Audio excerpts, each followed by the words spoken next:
जय हिंद दोस्तों।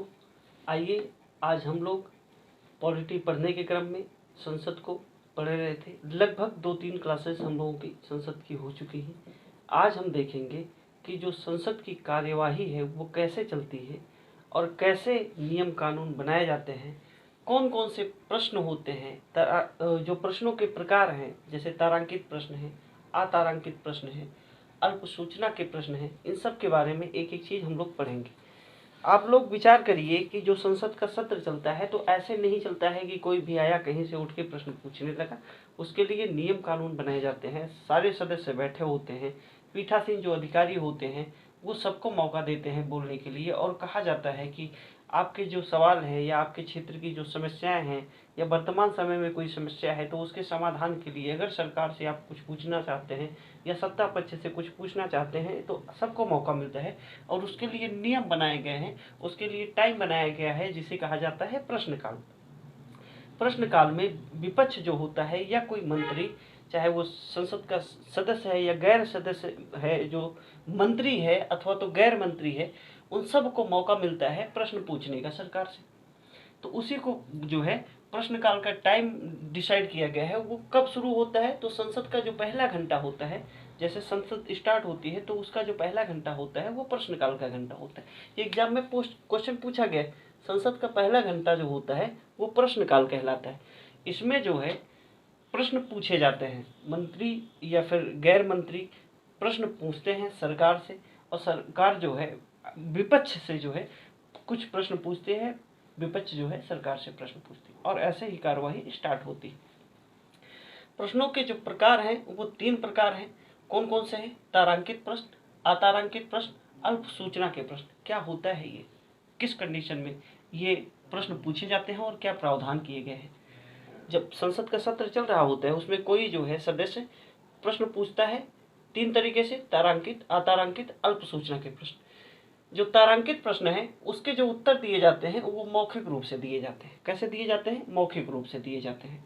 जैसे किसी सदस्य ने सवाल पूछा, उसका किसी दूसरे सदस्य ने जवाब दे दिया, उसे कहा जाता है क्या? तारांकित प्रश्न। मौखिक रूप से उत्तर दिया जा रहा है। और क्या होता है इसमें? पूरक प्रश्न पूछे जाते हैं। पूरक प्रश्न पूछे जाते हैं। जैसे पूछा गया, मान लेते हैं कि सपोज करिए थोड़ी देर के लिए पूछा गया कि जो हमारे यहाँ संसद के सदस्य रहे हैं नेहरू जी, कौन? राहुल गांधी। नेहरू खानदान के जो उत्तराधिकारी रहे हैं राहुल गांधी ने प्रश्न पूछा, मान लेते हैं कि मौखिक रूप से, अडानी को कितना रुपया दिया गया? तो किसी सदस्य ने बताया कि इतना रुपया दिया गया। फिर उन्होंने जब दोबारा प्रश्न पूछा गया कि पूछे कि क्यों दिया गया, तो उसी को कहा गया पूरक प्रश्न। एक बार उत्तर मिल गया, दोबारा जब क्वेश्चन पूछा गया क्यों दिया गया, तो ये हो गया पूरक प्रश्न। यानी कि एक सवाल पूछा गया, उत्तर दिया गया, फिर उसके जवाब दूसरी बार जब ये सवाल पूछा गया तो उसे पूरक प्रश्न कहा गया। चलिए, ये समझाने का एक, आपको मैं चीज़ों को समझा पाऊँ बस ये उदाहरण देने की मैं कोशिश कर रहा था। अतारांकित प्रश्न कैसे होते हैं? ये जो होते हैं इसका जो उत्तर दिया जाएगा वो लिखित दिया जाएगा।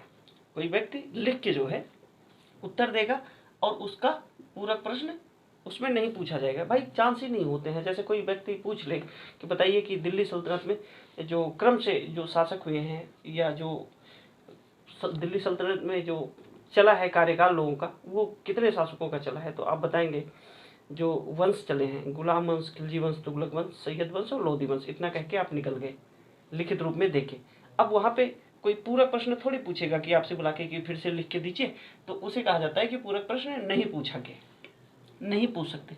अल्प सूचना के प्रश्न में क्या होता है? इसके लिए 10 दिन का नोटिस देना पड़ता है। जैसे मान लेते हैं कि संसद का सत्र चल रहा है, कोई विशेष बात पूछनी है तो उसको 10 दिन पहले नोटिस देना पड़ता है, और जो पीठासीन अधिकारी हैं वो बताएंगे कि हाँ भैया आप जो है 10 दिन बाद जो है क्वेश्चन पूछिएगा। तो अब जिससे सवाल पूछा जा रहा है सरकार बढ़िया से तैयार करके आती है कि विपक्ष अच्छे सवाल पूछेगा, और बाकायदे नोट्स वगैरह बना के लेके आती है, और वहाँ पे फिर सवाल और जवाब होते हैं। उत्तर कैसे होते हैं? मौखिक रूप से होते हैं। चलिए, ये प्रक्रिया चलती है और संसद आराम से चलता है। ये पहला घंटा है संसद का, ये पहला घंटा है। और कब होता है? तो ये प्रश्नकाल का टाइम पीरियड होता है। अब आते हैं शून्यकाल पे। ये सब सवाल पूछे गए हैं कि पूछा जाएगा क्वेश्चन, प्रश्नकाल कब शुरू होता है? तो संसद का पहला घंटा जो है वो प्रश्नकाल कहलाता है। जो प्रश्न होते हैं तारांकित, अतारांकित, अल्प सूचना के प्रश्न होते हैं। अब शून्यकाल आता है। शून्यकाल क्या है भैया? प्रश्नकाल के तुरंत बाद जो है शून्यकाल जो है स्टार्ट हो जाता है। प्रश्नकाल के तुरंत बाद इसमें क्या होता है, ये जो है इसमें ये जो प्रक्रिया है शून्यकाल की, ये भारत की देन है। 1962 से शुरू किया गया है। प्रश्नकाल और शून्यकाल की प्रक्रिया नियमों में नहीं, ये जो प्रश्नकाल है और शून्यकाल है, ये जो संसद की प्रक्रिया जो चलती है उस नियम में इसका उल्लेख नहीं किया गया है। इतनी बातें आपके एग्जाम में पूछा जाता है। अब प्रस्ताव की बात करें तो प्रस्ताव क्या होता है? धन्यवाद प्रस्ताव है, अविश्वास प्रस्ताव है और निंदा प्रस्ताव है। 3 प्रस्तावों से आपके एग्जाम में सवाल पूछे जाते हैं। इन्हीं को हम लोगों को एक एक करके देखना है। तो चलिए पहले देख लेते हैं कि धन्यवाद प्रस्ताव क्या है।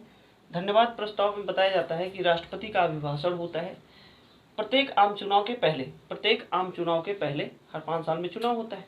अब जैसे चुनाव होने वाला है ना, प्रत्येक आम चुनाव के पहले सत्र एवं वित्तीय वर्ष के पहले सत्र में राष्ट्रपति सत्र संबोधित करते हैं। राष्ट्रपति महोदय जब कोई नई सरकार चुन के आती है या कोई वित्तीय वर्ष में जब सत्र चालू होने वाला होता है, तब उस समय राष्ट्रपति का अभिभाषण होता है, उसे कहा जाता है धन्यवाद प्रस्ताव। इसमें क्या होता है कि सरकार की विपक्ष जो है निंदा करती है और सरकार की नीतियों को जानने का मौका मिलता है। प्रत्येक प्रस्ताव पास होना यहाँ पे जरूरी होता है। अगर प्रस्ताव पास नहीं होता है तो इसका मतलब है कि सरकार का बहुमत नहीं है और सरकार गिर जाएगी।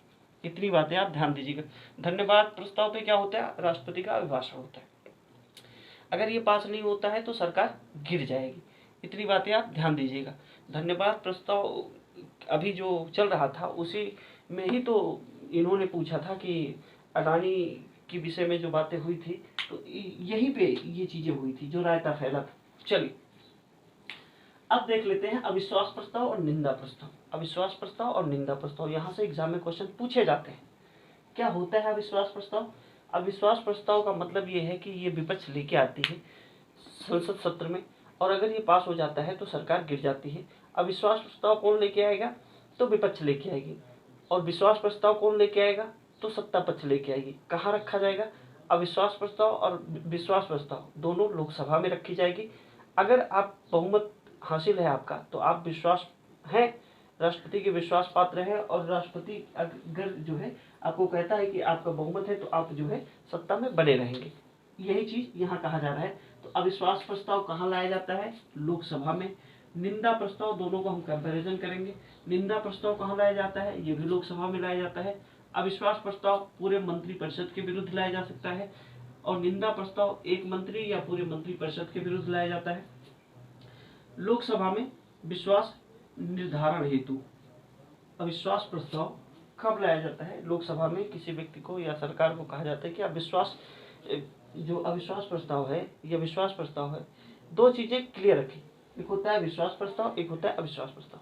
विश्वास प्रस्ताव लोकसभा में सत्ता पक्ष लाती है, अविश्वास प्रस्ताव लोकसभा में विपक्ष लाता है। ये क्वेश्चन एग्जाम में पूछा जाता है।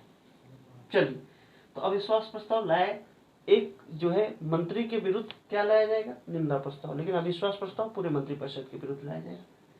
लोकसभा में विश्वास प्रस्ताव क्यों लाया जाता है? क्योंकि लोकसभा में आपका बहुमत है कि नहीं है, इस वजह से अविश्वास प्रस्ताव लाया जाता है। इसे पारित होने पर क्या होता है, क्या इम्पैक्ट पड़ता है? अगर ये पारित हो जाता है तो मंत्रिपरिषद को त्याग पत्र देना पड़ता है।